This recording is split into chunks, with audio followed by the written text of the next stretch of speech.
All right. PITcast 2012. Let's get this started. It started. Okay.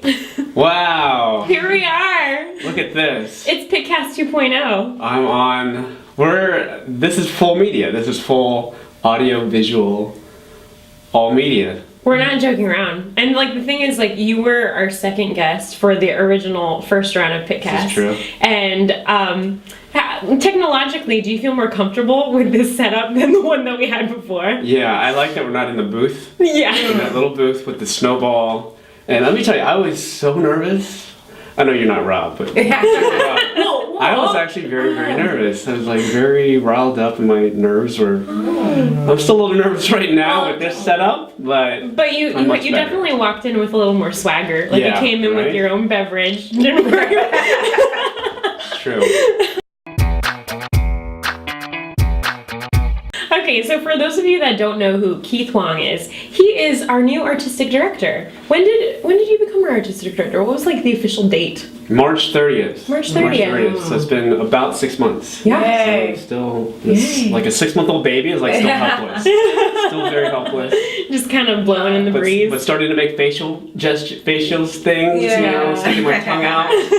You're still shiny. Yeah, I'm still very shiny. Still very shiny. But can't do anything by myself. So it's important that I work with Toby Knops, who's associate artistic director. Yeah. And he and I are like left hand, right hand. We, you know, I'm the right hand.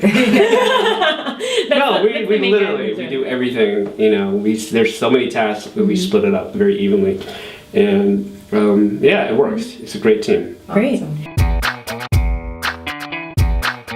The overarching thing is that, again, like making a big, strong, bold choice, right? And mine was to leave a job that I had been at for 10 years, almost 10 years, mostly because it came down to choosing whether I wanted to continue with this job or continue with comedy and improv.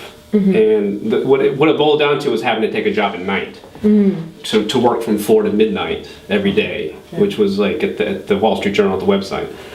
And I knew at that point in time, I was like, I didn't want to give up comedy. I've been doing improv at the Pit for so long that it would have effectively said, I just can't do this anymore. Yeah. So I said no, and it was the worst time in the economy. I remember the person that I spoke to, the manager, was saying like, you're really brave for doing that. And I was scared shitless. I could not tell you how, I don't know, I didn't have anything lined up. I just knew that I was part of this Pit community, and I ended up putting myself in a position where doors opened that I would not have been able to see open if I hadn't been out there. So what happened was that I quit that job. I quit the Journal. Like my last day was a Friday, and then on Saturday morning I started work at Simple Studios as a booking agent or whatever, because they were actually at the time they were looking for just extra hands, extra help. And it didn't pay enough to support me, but it was just something to do every morning to like get up and do. Make sure you wake up.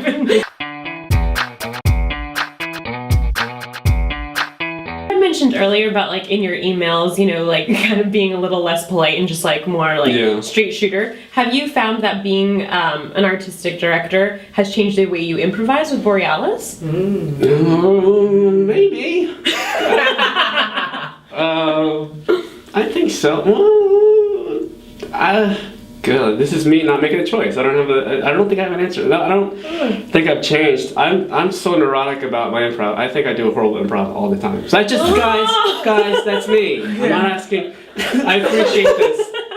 And all the YouTube viewers, I appreciate it. But you know what I'm talking about. I'm looking in the lens right now. You know what I'm talking about. Turn around and look in the lens. You need to turn around and make it really sincere. Everyone.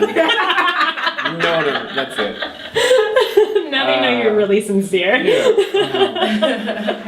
I feel like it's like I kind of feel like one of those real world MTV interviews things. I love it. It's kind of funny with like the cool chick like in the back, like just kind of like. Yeah, we're at this club. We're at Nirvana. Drinking.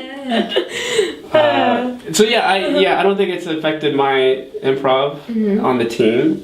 I still think we're trying to like push ourselves and constantly evolve. Anyone I ever talked about improv is like, if you're not evolving, if you're not, as a team, especially in practice and rehearsal, you gotta fail. You gotta try crazy shit and fail in practice. Because if you don't do it there, it's not gonna come out during a show, or you're not gonna, your brain's not gonna rewire itself during showtime unless you've been rewiring yourself during rehearsal, especially as a group too.